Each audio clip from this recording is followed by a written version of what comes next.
Happy Valentine's Day, all. Welcome to Hack Shack Studios. I'm Thibert, and I have a special guest. Who could you be talking about? I'm talking about my lovely wife, Pamela Thibert, and we're going to talk love. Hi, everyone. And we're going to talk some love. Well, I don't know about that. Let's get down and dirty. Let's get all personal. Let's tell all of our stories. This will be like a romance novel. We have a fly-in saucer first in. Yes, congratulations. I should give like some kind of awards for first in. How would you say this? Kiss? He tried to help me out to pronounce it, and I couldn't. I still couldn't. Happy Valentine's Day. Yes. So we're going to tell embarrassing stories. I think Pamela's going to tell more embarrassing stories about me than I'm going to. I can't. No. Fun stuff. Fun stuff? Love stuff. Hey, Gus Tyler Bush, what's up? Hey, we have Kevin. Hi, Kevin. Hey. Hello. Gus says, happy Valentine's Day. Yes. So this is our love stream. What is it with you and that love? Love stream. What was that we used to watch this show called Psych, and what was that one where Gus was like, he's all... Oh, like, he was a DJ. And he's doing all his, hey there. Oh, what was he called? He's trying to be all sexy. Yeah, I can't remember the name they used for him. I can't even do the voice. I can't go, hey. It just sounds horrible. Hey there. Well, Delay Hill is awesome. Yeah, he is awesome. So, so we're going to tell stories about how we met and I guess the romantic high points of our lives. Like getting married, proposing. The proposal wasn't that romantic. Oh yeah. It was just kind of. Hey, you want to get married? Yeah, it was like it was actually about 5 feet from where you're standing too. I know. I'm like working at the drawing board. I'm like, hey, you want to go to Vegas? It was just like that, right? Pretty much. It was like, hey, you want to go to Vegas? And she's like, sure, let's get married. And then we came to our senses because we were like, yeah, but our family. What about the family? You know, we both thought it'd be funny to get married by an Elvis impersonator. Yeah, that's our high. That's our high point. That's get your popcorn. Yeah. But we knew it would hurt our families. Yeah, but we did. I forgot. We did say that we wanted to get married by Elvis. Yeah. Yeah, so we were going to go to Vegas that night and get married by an Elvis impersonator and then gamble our riches away and come home and start our new life together. Broke. But then we figured, no. You know, especially, my mom was really up there in years. And so we decided we'd go back east where my family is. And we get married back there. Yeah, because I was like, we got to get your family involved. And your sister lives in Ohio, or lived. Yeah, she used to live in Canton, Ohio. And she and her husband owned a motel, and they also owned a bed and breakfast.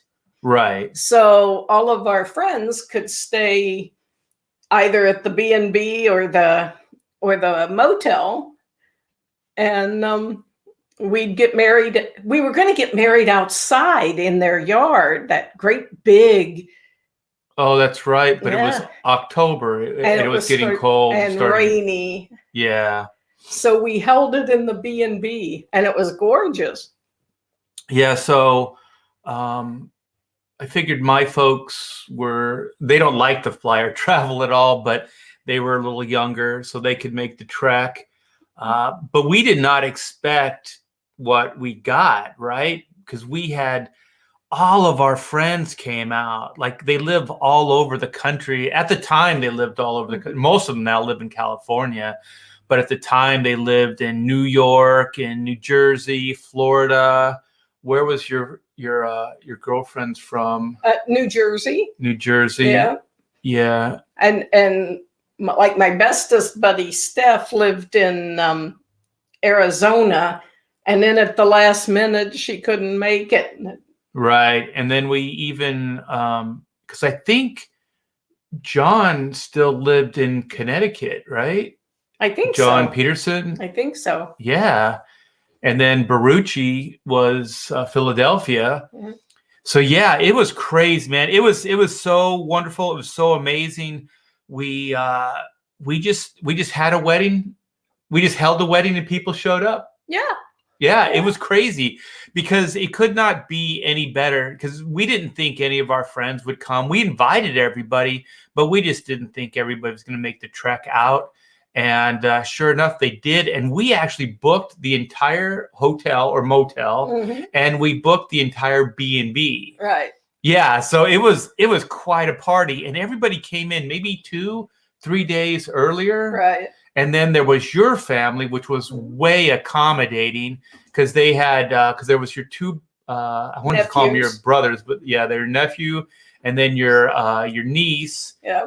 And my then sister and then Charlie. So we had a lot of transportation. So yeah, we saw the sights. We hung out with friends for a couple days. And you even had a lot of friends from California that went clear out there. Your best buddy that you've known since you were 5, Kurt. Oh yeah, Kurt came out. Yeah. And gosh, who else? Oh, my brother and his fiance at the time? Yeah. And it was just so funny because we didn't know anything back there. We didn't know about, where to get flowers or anything, because we lived 3,000 miles away. Yeah, yeah. And it was so funny because my sister gave me the name of a florist. And so I called them and explained, what was going on. And she goes, well, it is prom time. And so I will give all the best flowers to city people. And I'm like, what? What a thing to say. Yeah, well, I guess that's like small town, mentality. You take care of your own first. I guess. And then, whatever's left, you get. But we changed. We got a different florist. Yeah, because we were like, we will not be second class. They were awesome. They did beautiful, beautiful flowers. It was crazy good. And then my nephew found a justice of the peace, and he and Art, I'm telling you, I was so embarrassed. I wanted to kick both of them in the shins because this guy had things on his walls. Okay. It was like, it was like Dr. Seuss. It was like, I will marry you in a plane, in a train, in a balloon, wasn't it? It was something like that, right? Yes. It was like, I will marry you anywhere. And so we were like, we just went on and on and on about where he will, eventually marry us. So he married us at the B&B, right? Yes. Yeah. But the funny thing was, my nephew is like 6'6", and he's this big, tall He's guy. a mountain man, a West Virginia mountain man. Yeah. And it was just so funny. Him and Art going up and down the halls, making all these weird Dr. Seuss sayings. I was like, would you two shut up? He'll marry you in a balloon because he's a loon. He's coming too soon. We were just like going off on all this craziness. Yeah. So yeah, it was a little bit of a challenge to put everything together because we were definitely like a fish out of water. Yeah. And the connections that your sister had kind of set up didn't necessarily work out. Yeah. And then the photographer. Oh, he was hysterical. He was so horrible. He was so bad. We do not have any pictures of our wedding at all. Wait, I got one. Keep going. From the photographer. Yeah, you got to clarify that one. Yeah. The only picture that we had made, which Art is going to show you, is one that Kurt, his friend, took. Because this guy was hysterical. His big claim to fame was, I'm going to have everybody in the wedding party wear sunglasses. Yeah, he like did gag photography for your wedding. Like, I think he watched way too many like MTV videos, like Sharp Dressed Man, like the ZZ Top stuff. So this is the best photo that we have from the wedding, and my friend took it. Thank God Kurt was there, because this is the only good photo we got. And look, there's even like a guy's head in here. So you know, we weren't even posing for him. Like, we were posing for the photographer, and he got a better picture of us than the photographer did. And so it was kind of a fairy tale wedding. You could see, look at how pretty Pamela is there. She had like a tiara on, and she's all like storybooked out. And I booked a stagecoach. What is it called? A carriage. A carriage, yeah, stagecoach. Yeah. We were Wells Fargo, and we had shotguns. We had shotguns up on the thing. And it was a shotgun wedding, Wells Fargo style. No. Yeah, it was a beautiful carriage, and it had flowers all around the carriage, and it was at least a half a mile to the B&B, right? About a mile, yeah. A mile? Yeah, actually it was a mile. And the funny thing with the justice of the peace, he calls my sister from his limo. He took a limo, and he goes, I'm going to be late to the wedding. He said, there's some idiots up ahead of me holding up traffic. He said, they're in a carriage. A horse-drawn carriage. And my sister said, are those idiots wearing a wedding dress and a tux? And he's like, yeah. Yeah, they are. And she said, well, those are the idiots that you're going to marry. And I knew it was him, because we're clumping down the street. This is the main highway. It's a 2-lane highway, right? And there are cars backed up, but I think they were kind of amused, right? Yeah. They were just like, yeah. And so I looked back, I saw a black limo, and I was like, that's gotta be the justice of the peace. Because this guy was, he was just a cheesy dude. He was definitely a guy that would take a limo to a wedding, to right? Officiate, yes. Yeah. But and it so, was so funny. yeah, but he was also hot-headed. He ended up going in the other lane, remember? Right. And he passed us. Right. Yeah. But I loved how he called us idiots. There's some idiots up ahead in a carriage. And this is a holy man.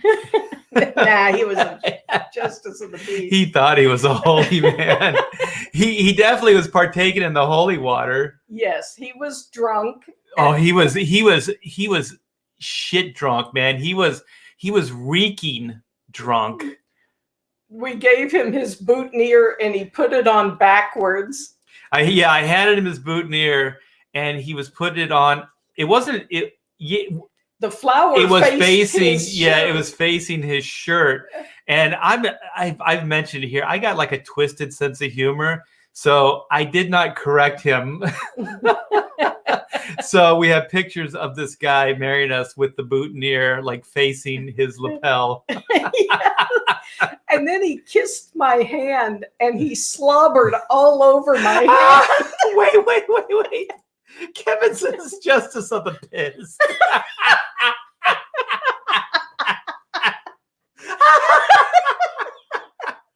Yes. He was the justice of the piss. But this is, you know what? I'll just say this. It was the perfect wedding for us. Yep. Like, you know how like you see the Bridezilla, you guys used to watch that show Oh, and I everything. love Say Yes to the And they Dress. have like these like unreal expectations, and they're just like, there's so much pressure put on the wedding and things. And we could not be more relaxed or kicked back. All of our friends were there. It was perfect, man. It was. It was so freaking perfect. Our families around us, our friends. It was just, the weather was awesome. And there was just enough of like the twisted humor there to amuse us. Yep. Because also, when we got there, we did show up late to our own wedding. We didn't get to, the one thing that we did that I do wish we could have been there for is we hired the Canton Philharmonic wind, it was the wind section. Strings, yeah. Strings. And they played for like an hour before the wedding. And all I got to hear them play was the wedding march. Yeah, because when we got there, they're like, we gotta go. We got another gig. And I'm like, no. You at least have to play the wedding march. And so we're like hustling up there. There's like this little podium area, this whole doorway that was all decorated with flowers and everything. And the piss drunk Justice was there. And so, we didn't get to hear any of the music, but I'm glad we did book them because at least there was entertainment for the guests. Yes. They got to listen to something. And those guys were so good. They were awesome from what we heard. From what our friends told us. And the sad part was my uncle was a gospel singer. And he was going to sing the Lord's Prayer, which is just, he sang that so beautifully. He took sick the night before the wedding and ended up in the hospital. And that is... Yeah, that's the worst, that actually, is my, part of the story. My one regret is that he didn't get to sing. That guy was a recording artist, right? He actually recorded with Christian rock, or not rock, but Christian like choirs. And yes, he traveled the country. And he was, before he did that, he sang when he was much younger under the name of Randy Brent. Randy Brent. That was his stage name. So yeah, that was he was awesome. Roscoe P. Coltrane. Wait, what is this? The town drunk was the justice of the peace. Was Boss Hogg the mayor?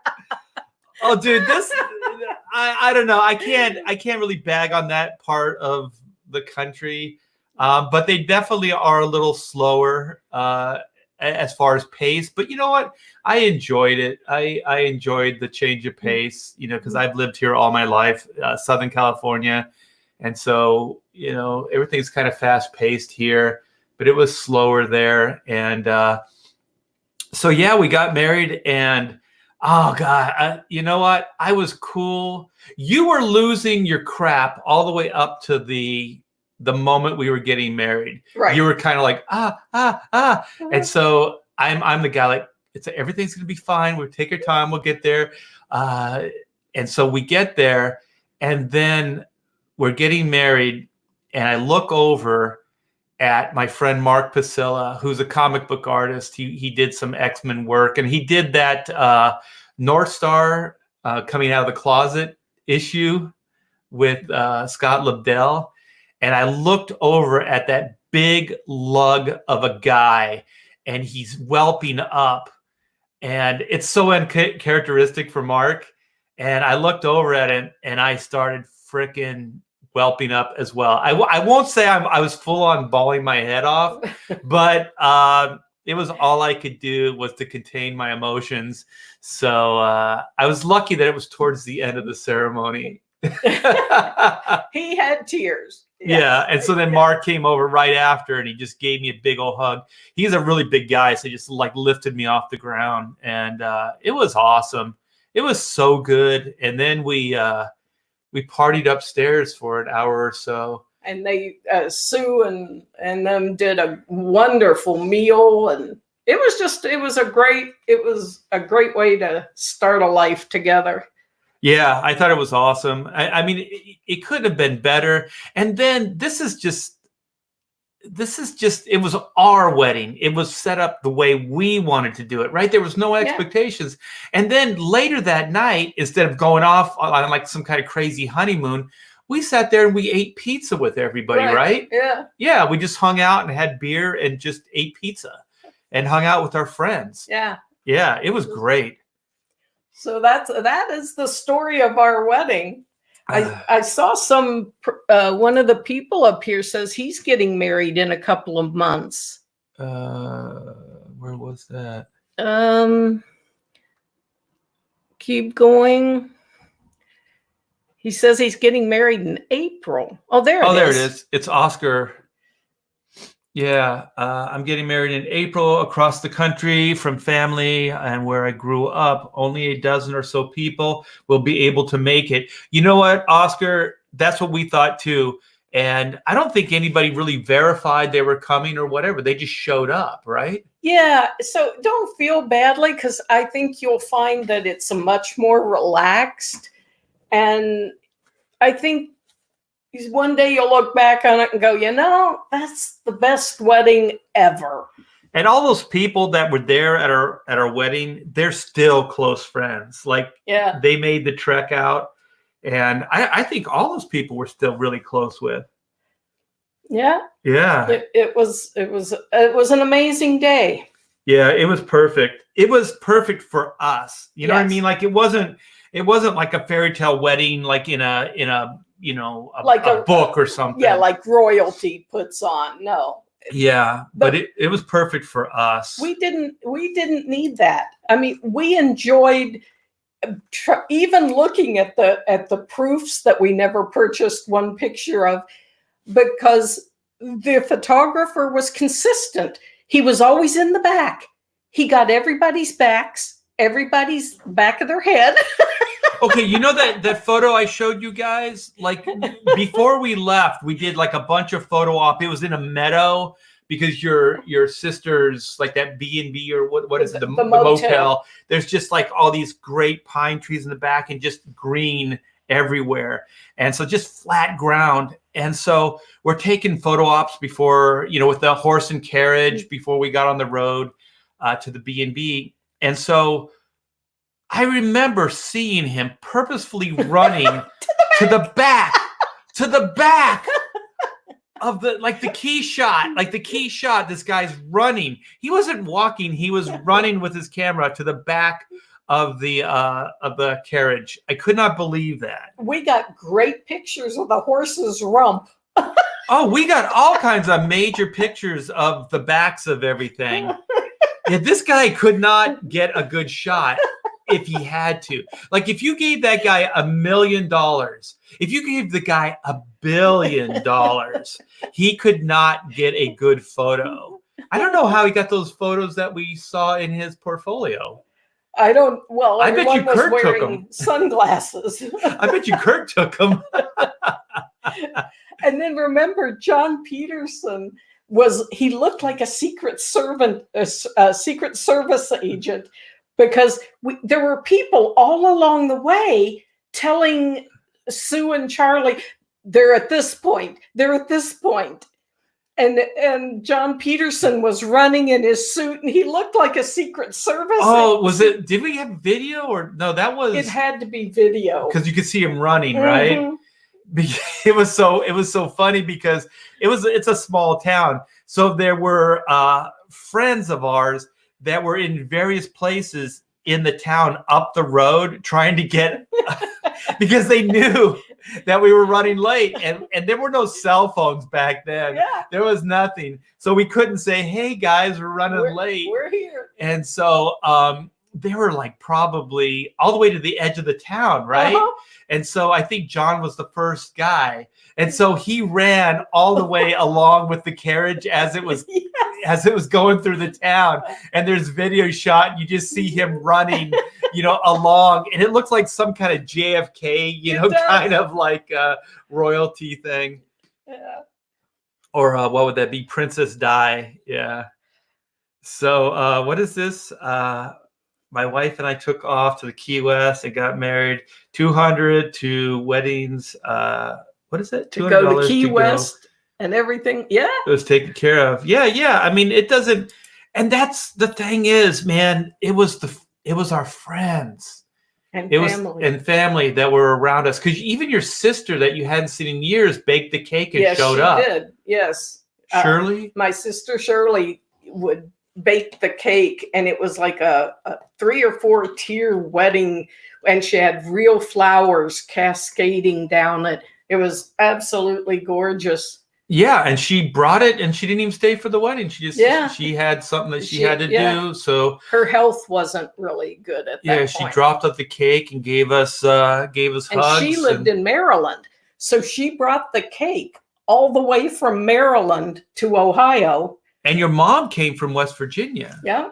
Was it your niece that picked her up, or was it Philip? Who was it? Somebody brought her, right? Probably either Craig or Phil. Yeah, it was perfect. But we should tell when we were dating and when we first met and all those good stories, because those are pretty fun. Oh my goodness, I don't know. We were just always doing something. Yeah, you lived in Torrance? Torrance. You lived in Torrance, and I lived in, I always want to say Manhattan, but when I met you, I was in Hermosa Beach. You were right the block down from the Comedy and Magic Club. On 10th Street, I think it was. Yeah, so there was a party upstairs, right? And upstairs from me. We had a mutual friend, how we met. Yes. Yeah, we had a mutual friend. And so I went to the party, and then it was the sister of the girl that was throwing the party. Yeah. Right, that was throwing the party. So who was it? It's always a friend of a friend. It was Denise, and I forget her sister's name, but my friend was Denise. And she brought you kind of kicking and screaming. Yes, because I hate parties with a flying purple passion. Yeah. I'm not good in crowds. So a couple of times she threatened to open up the car door and just kick me out and leave me because I was complaining so much. Yeah, so I was already there and you came in, or it was vice versa. And so then it was kind of it was a Super Bowl party. Okay, it was a Super Bowl party, and neither one of us are. I used to be a sports person, but once I got a certain age, like when I got old enough not to play sports, I took less interest in it. So you like doing it with your dad? Yeah, playing with my dad. We used to play catch and we'd throw the football around and stuff. And I played high school ball, baseball, and football, but I think it was more just to connect with my dad than anything else. But we met, and then we were just kind of bored with the party, like a mutual, right? And then we just went and walked on the. No, the walk on the beach, goofball, was our first date. Oh, okay. All right. That wasn't really a date. You just came by or something, right? No. We went out. We went out to a restaurant. Okay. I forget which restaurant it was, but. And then we went and walked on the beach and sang Super Freak as we were walking on the Strand. Yeah, it turns out you're a big, what's his name? James? I just like Rick James. I like Super Freak. Pamela's a big Rick James fan. Pamela's a big Roy Orbison fan. So we were super freaking all the way down the Strand, and we realized that we had a lot in common. So we like the Three Stooges. Yes, love the Stooges. And Art always wanted to be dangerous. That's what he told me our first date. He said, I want to be dangerous. And I'm like, what the heck does that mean? I had my tongue firmly in my cheek when I said it, though. How old were you? Oh, my goodness. Wait, who's saying this? Thunderbuns. Oh, man. How old were you when you were each? How old was I? I was I don't know. probably, Do we answer this? well, I mean, okay, I will admit I'm older than Art. So there's that. Okay, so I don't know. I was in my maybe mid-20s, and so I was doing comic books, and you were working at Northrop, right? Yes. Yep. Yeah. So we're super freaking down the Strand, talking about Three Stooges, and then you asked me what I did for a living, right? No, that was at the party. That was at the party, and I didn't want to tell you, right? Right. Yeah. Because you said that I wouldn't like you if I knew what you did. Yeah, because Mike, a friend of mine, Mike Smithson, said, if you're going to date, don't tell girls what you do for a living because they're not going to think it's cool. And so I always kept it on the back burner when I'd meet people. So when that came up, I was like, I don't know. Yeah, he hemmed and hawed and looked at his feet for 20 minutes. And I'm thinking, well, what? Is he in mafia? What does this guy do that he's so embarrassed? I was a hitman. And then finally he goes, all right, I work on Superman comics. Okay. Okay. And I was like, that is so cool. Superman was my hero as a kid. Yeah, so it was destiny. So if you meet a girl that has those meets that criteria, scoop her up and marry her. So yeah, I knew you had a twisted sense of humor, that you were offbeat as far as your tastes, and that you liked comic books. So yeah, so it was good. Yes, it was. Yeah, it was very, very good. So then you told me about a Superman comic, right? Oh my goodness. When I was a kid, I had a what if story, and it was where Lex Luthor actually kills Superman. And I carried that comic around for days, and I would cry and cry, and I'd take it to bed with me and roll it up. I mean, this thing was just coming apart. It was called You loved it to death. And I should get it, and you should put it up. Do you know where it's at? I think so. And one night my mom got tired of me crying, so she threw it away when I was asleep. And I never forgave her for that. Yeah, go try to find it. Okay. I'll entertain the troops. Okay. Yeah, so she's gonna go try to find the book, because what I did is Not even Mike Carlin knew the story. I think Mike kind of narrowed it down, though. So I talked to my editor, Mike Carlin, who was the editor on Superman at the time, and I was like, "Do you know this?" He goes, "Can you narrow it down?" And I was like, "What are you talking about? Like, I've never seen the book. I'm just basing it on the description of my girlfriend." And so he's like, "Yeah, Superman died a billion times on covers." And so I narrowed it down to about the year. So it had to be like the 60s, or it was like early 60s, I guess it had to be. Yeah. Yeah, let me see. She found the book. It was 10 cents. Yeah, so let me so here's the book. So yeah, we're nerds. This thing cost me a fortune. So this is the actual book, right? It's Well, not the but right. The actual story. This is the book, yes, that caused me such distress. And as a youngster, you could see how this would, yeah. And then open it to the last page, because they introduced Supergirl. Well, let me see. This is 61. So this is 1961. That was a great year. You know why it was a great year? You were born. I was born this year.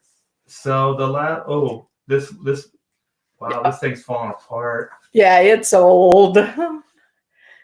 Okay, so last page Of the story, yeah. So he's up in the clouds. Wait a minute. So is he dead? Oh yeah, he died. But go yeah. one more page back, and you see Supergirl comes in dressed like Superman. Well, this is because this says, "Here lies Superman, treacherously slain by Lex Luthor."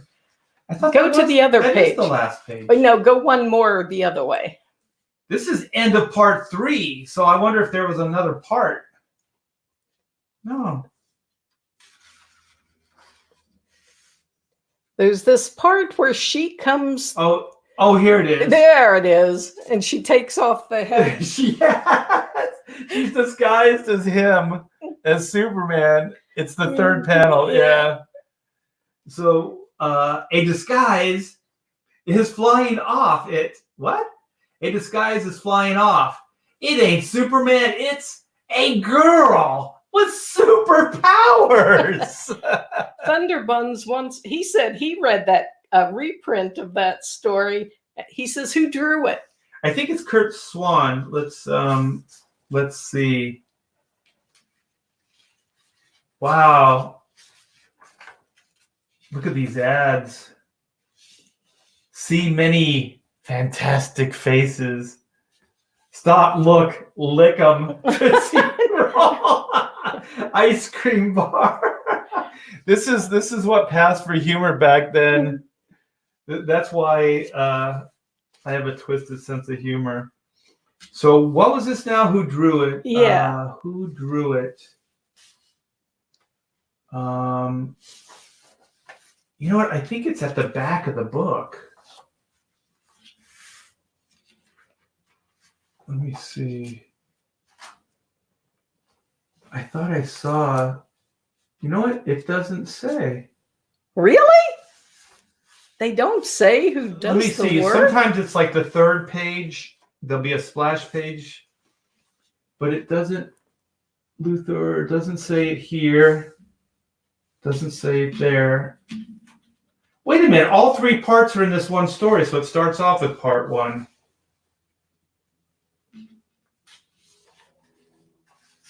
Yeah. Oh my God. Wow.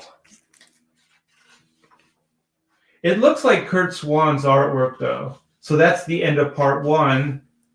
So part 2 starts, but it doesn't have credits. Then they had to put it at the back. I went to the last page. I didn't see it. I hate to touch this thing. It's falling apart just by touching it. No, it doesn't say. Wow. It does not say. So it looks like Kurt Swan's pencils. I don't know who inked it though. So this is number 149. Oh shoot. I just bent that and it almost fell off. So this was approved by the Comics Code. Oscar said it was written by Bob Kane and drawn. He said written and drawn by Bob Kane. By Bob Kane? Bob Kane's the Batman guy. I don't think Bob Kane drew this. This is too good for Bob Kane work. I don't know. I'll look it up later. Oh, look, Jeffrey STP says that's like one of about 4 or 5 Superman comics I actually owned. Oh, that's cool. So it probably tore all of us apart at one time. Yeah, it looks like Kurt Swan, and the timing's about right. I'll look it up later. So, yeah, so I went to a comic shop. I looked through a bunch of them, and based on the cover that you described, I took a shot, and I picked this book up for you, right? Right. And it happened to be It was the one. The actual one. Because yeah. I remembered that he was laying, strapped down to a gurney and with kryptonite buckles. With kryptonite. There's kryptonite buckles and a kryptonite ray. Yeah, that's going down. So hey, Thunderbuns, look up, see if you can find 140. It's 149 of Superman, and it's 1961. We'll see who drew it. Written by Bob Kane. Really, I didn't know that Bob Kane ever wrote anything other than Batman. It was weird because Bob Kane didn't seem to be part of the DC universe. Like he didn't really draw or write, I thought, of anything other than the Bat Universe stuff. It's funny to think that in the early days of DC Comics, there wasn't a lot of crossover talent, actually. Most of the talent stayed on the same book.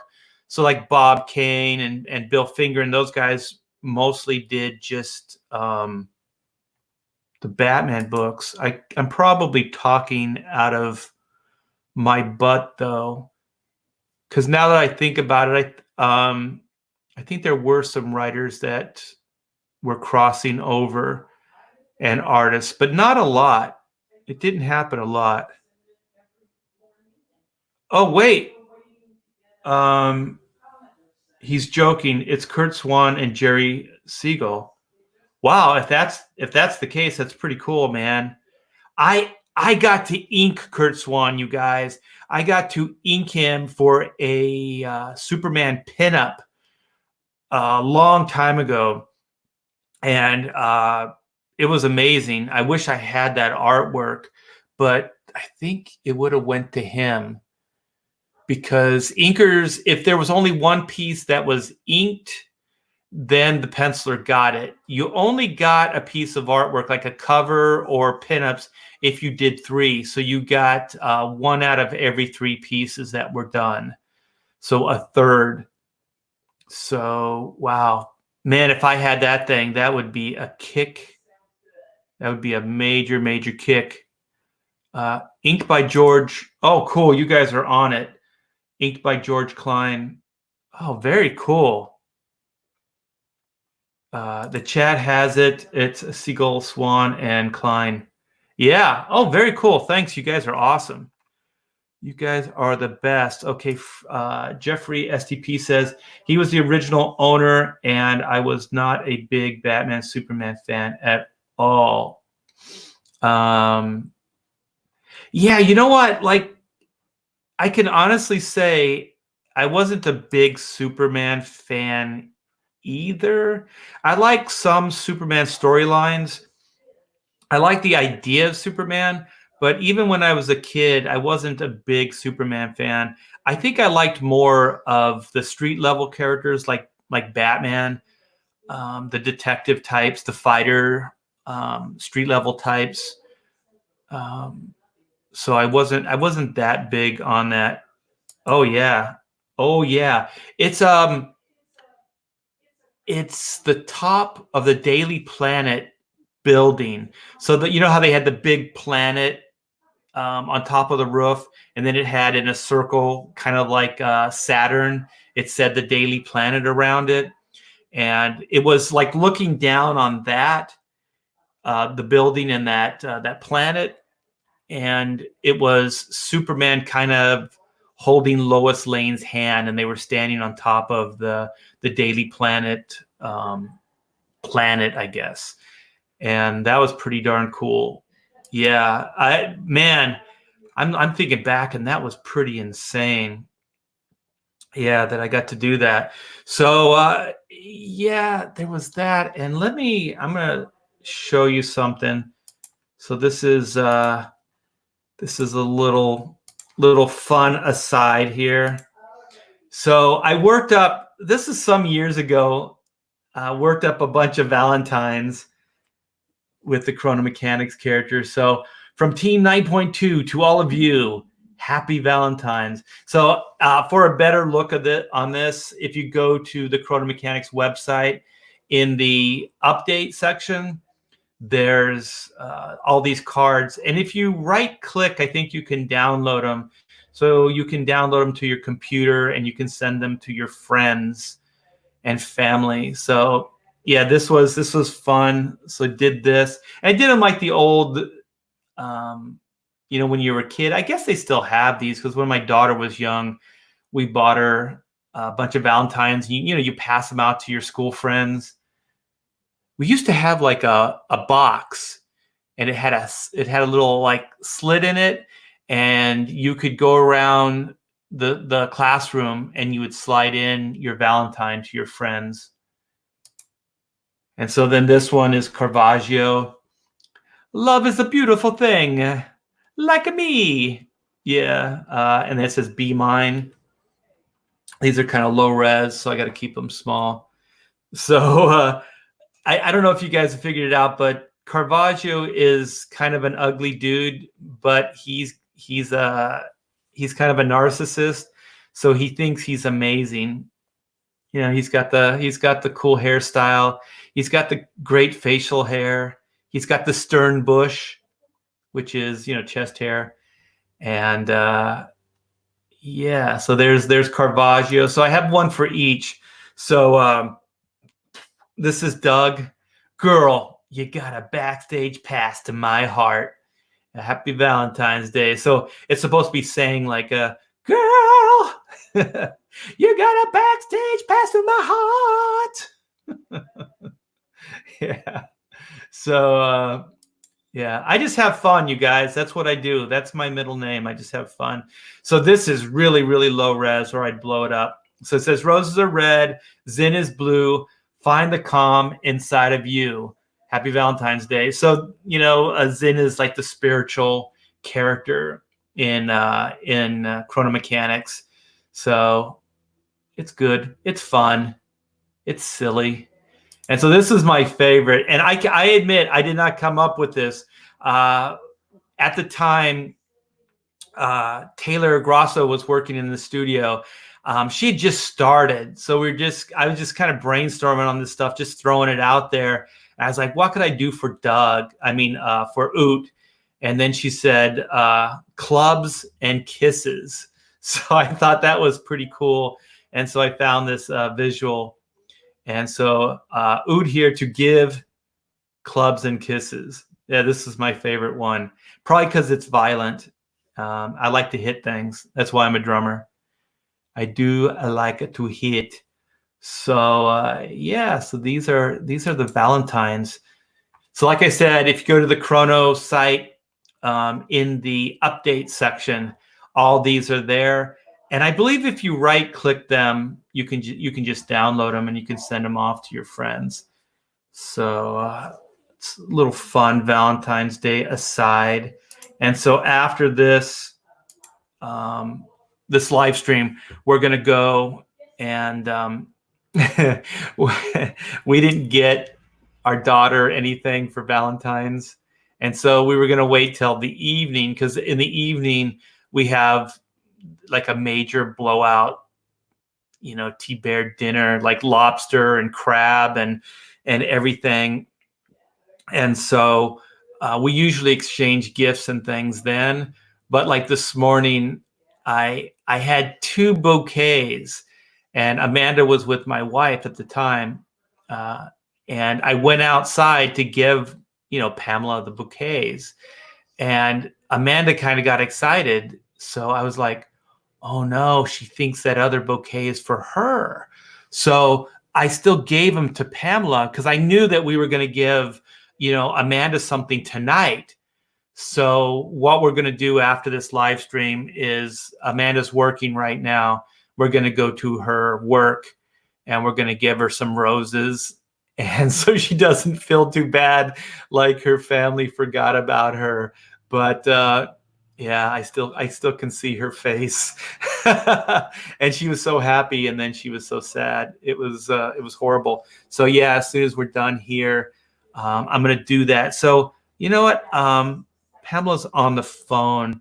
So I have one last thing that I'm going to share with you guys. And it's on the wall here. And I'm going to share this with you. It's a visual. And then I'll wrap this bad boy up. So this right here, this is a page. And I've shared it before, but this is a page from Adventures of Superman that I did with Dan Jurgens.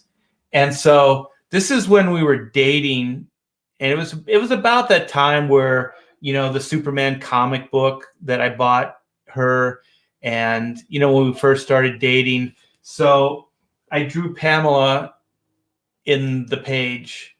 So this is her, how she looked at the time.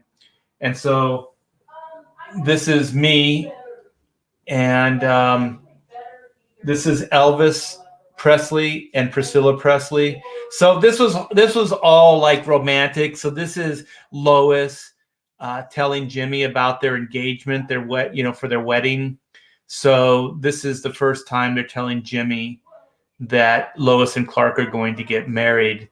So I didn't know it at the time that, Pamela and I would get married, but this is kind of, I don't know, it's like I was mind reading. I was going into the future. I was predicting something, or maybe it was wishful thinking. So yeah, so that's her. And I always thought like Jimmy is congratulating the two of us.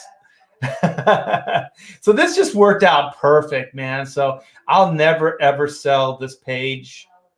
And they actually featured it in a Superman documentary that I was part of, and that documentary was done by Kevin Burns of all people. So it was a really, really good documentary.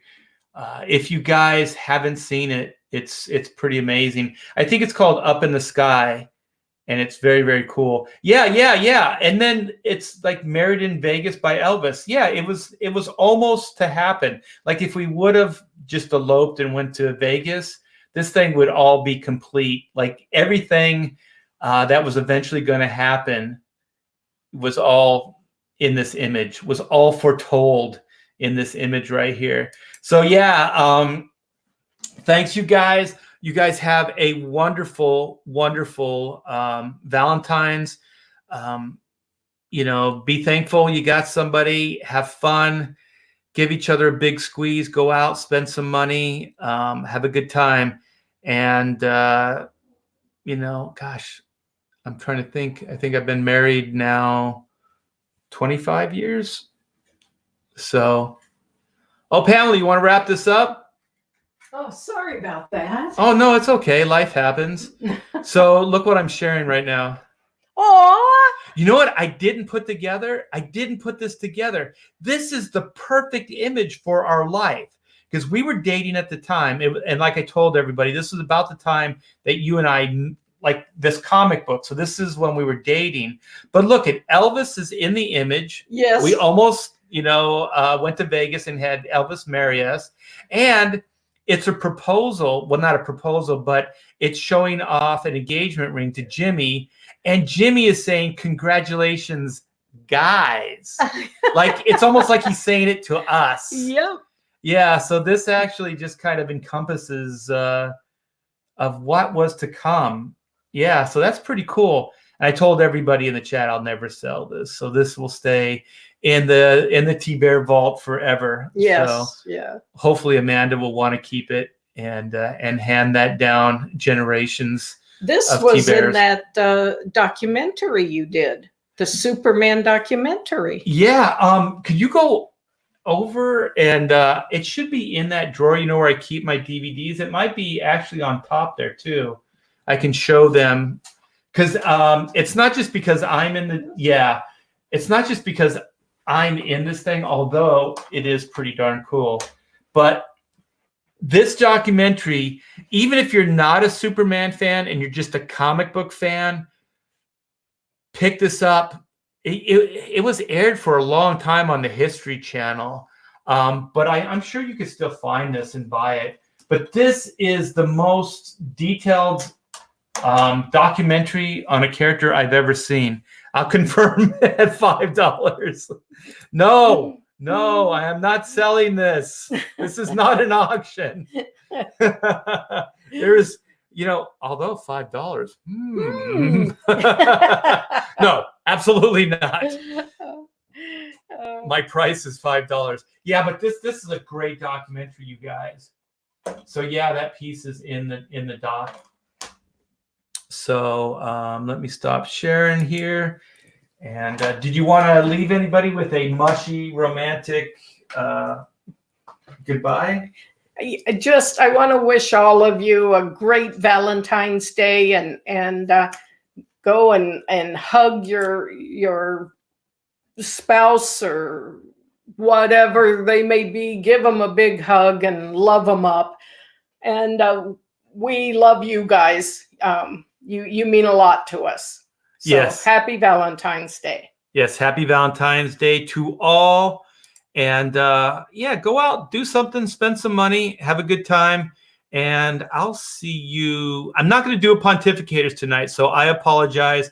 We are going to have our romantic dinner. Yes. Lobster and crab. And then I told them that after we do this live stream, we're going to go give Amanda some flowers and stuff. Yeah. Because we felt bad. We were going to give it to her tonight, but she doesn't get home from work until 10. Yeah, so we're going to go now. And I kind of felt bad because when I went out there, I didn't tell you, but I saw her face because I had those 2 bouquets. I think she thought maybe one of them was for her. Yeah. Oh, I'm getting all stupid mushy right now. So yeah, we're going to go make things right with her.